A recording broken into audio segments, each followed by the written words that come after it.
So it's a beautiful thing if you understand. That's what Biblical Sabbath is all about. And now look how they're uniting their churches. Notice Sunday churches to so-called the mother of the church. They are ecumenical unity. Your Holiness, may I present Archbishop Kayan Barsamian, Primate of the Eastern Diocese of the Armenian Church in America. According to ecumenical protocol, the Eastern Orthodox would be first in order, as they are, of course, first in priority in the Catholic Church's ecumenical responsibility. May I present Archbishop Yiche Nakachi, the legate and ecumenical officer of the Eastern Diocese of the Armenian Church in America and president of the National Council of Churches in the United States. Holiness, may I present Reverend Dr. Donald McCoy, representing the presiding Bishop Mark Hansen of the Evangelical Lutheran Church in America. Holiness, may I present Bishop Jeremiah J. Park, Bishop of the New York Annual Conference of the United Methodist Church.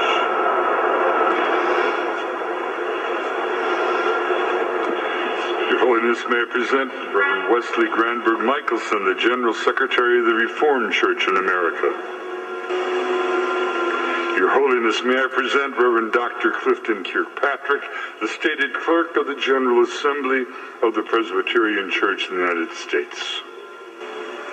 Your Holiness, may I present Reverend Dr. William J. Shaw, President of the National Baptist Convention, United States. Your Holiness, may I present Bishop James Leggett, General Superintendent of the International Pentecost Holiness Church.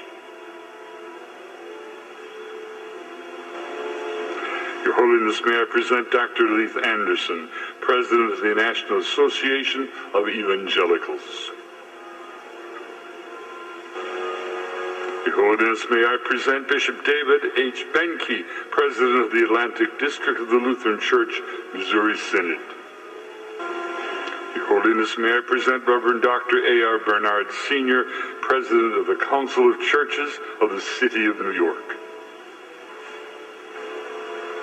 Your Holiness, may I present Elder Bernice King, daughter of the civil rights leaders Martin Luther King Jr. and Coretta Scott King.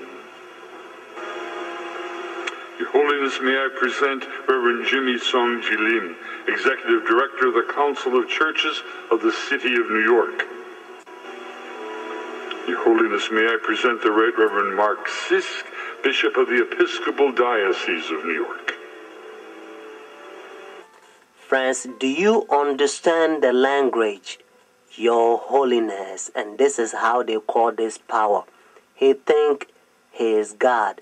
That's what their teachings is all about, friends. And you also know that when the religious leaders, when they come to meet this power, they wearing black. Notice, dark color. They represent the sinners, and he represent God, friends. And now listen to what Bible says. This is the chapter. Notice 2 Thessalonians chapter 2. This is the chapter the Protestant Sunday churches, they are forefathers. They used to protest against this power during dark ages, and they call them Antichrist. Notice Antichrist. But now you don't hear from Sunday churches anymore because they betray their forefathers. Let's start from verse 3. Notice 2 Thessalonians chapter 2. Let no one deceive you by any means, for that day will not come unless the falling away comes first, and the man of sin is revealed, the son of perdition, who opposes and exalts himself above all that is called God, all that is worshipped, so that he sit as God in the temple of God, showing himself that he is God. Do you not remember that when I was still with you, I told you these things? And now you know what is restraining, that he may be revealed in his own time. Notice what it says in verse 7.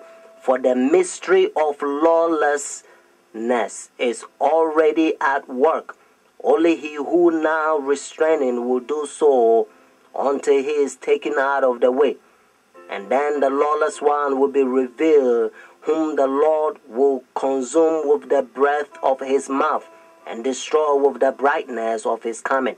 The coming of the lawless one is according to the working of Satan with all power, signs, and lying wonders, and with all unrighteousness, deception among those who perish, because they do not receive the love of the truth, that they may be saved.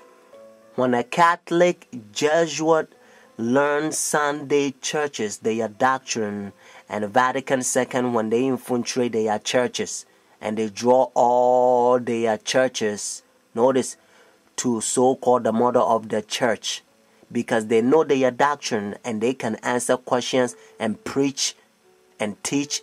So the members of the Sunday churches, they think the pastors, all the pastors are faithful pastors. So now it's all about my pastor says, my pastor says, my pastor says. And this is the crying that a lot of times you hear from them. Instead of them to study to show thyself approved, just like Bible says, they making flesh their right arm. And some of them, when they learn the Sabbath truth, that is always Saturday, because their pastors has been hypnotized them for so many years. So when they go and they talk to their pastors, instead of them to talk to God and make decision based on that says the Lord, they make their pastors make decision for them, because that's how bad they hypnotize them. Friends, I urge you to call and order your own book. Notice, and the name of the book is The Great Controversy. Notice, The Great Controversy. And the phone number here is 856-503-5893. One more time, 856-503-5893. This book, by the grace of God, you're going to become a better Christian, and you're not going to fall into this Christianity. Notice, this new age Christianity that has become like a coffee and milkshake together. That's why the Bible called them Babylon, means they are spiritual drunk, so they can't tell what is true. Remember, sometimes when you talk to somebody and if the person is drunk, your message doesn't get through, because they drunk with error, true mixed with liar. That's what Babylon is all about. It's confusion. They can't tell which is which.